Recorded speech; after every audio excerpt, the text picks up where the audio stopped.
Salam değerli izleyiciler, 30 oktyabr 2025-ci il hərbi qulluqçuların pensiyaları ilə bağlı yenilik var, rəsmi açıqlamanı diqqətinizə çatdırırım və ardınca digər vacib məlumatlar da var. Həm bu mövzuda, həm digər mövzuda burada üstəgəl işarəsinə toxunub kanalımıza abunə olun ki, növbəti materialları da izləyə biləsiniz. Hərbi qulluqçuların pensiya təyinatı ilə bağlı qaydalarda təkmilləşdirmə aparılıb. Bu barədə Əmək və Əhalinin Sosial Müdafiəsi Nazirliyi məlumat yayıb.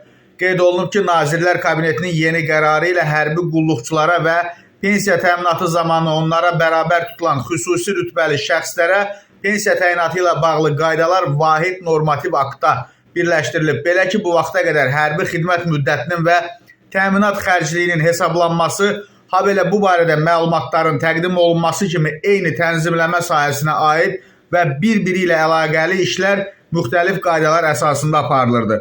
Bu sahədə müasir norma yaratma tələblərinə uyğun təkmilləşdirmə işləri yerinə yetirilib və artıq bu istiqamətdə proseslər vahid normativ hüquqi akt, yəni yeni qərarla təsdiq edilmiş hərbi xidmət müddətinin və təminat xərcliyinin hesablanması və bu barədə məlumatların təqdim olunması qaydaları əsasında aparılacaq. Nazirlər Kabinetinin yeni qərarı müvafiq qanunvericilikdə texniki xarakterli bir sıra dəyişiklikləri də nəzərdə tutur və dəyərli izləyicilər, bunu ardınca hərbiçilərlə bağlı, aldıqları maaşla bağlı yanvarın 1-dən olacaq dəyişikliyi diqqətinizə çatdıracağım. Bir daha qeyd edirəm, kanallarımıza həm YouTube, həm Instagram, həm TikTokda abunə olun ki, digər məlumatları da sizə təqdim edə bilək.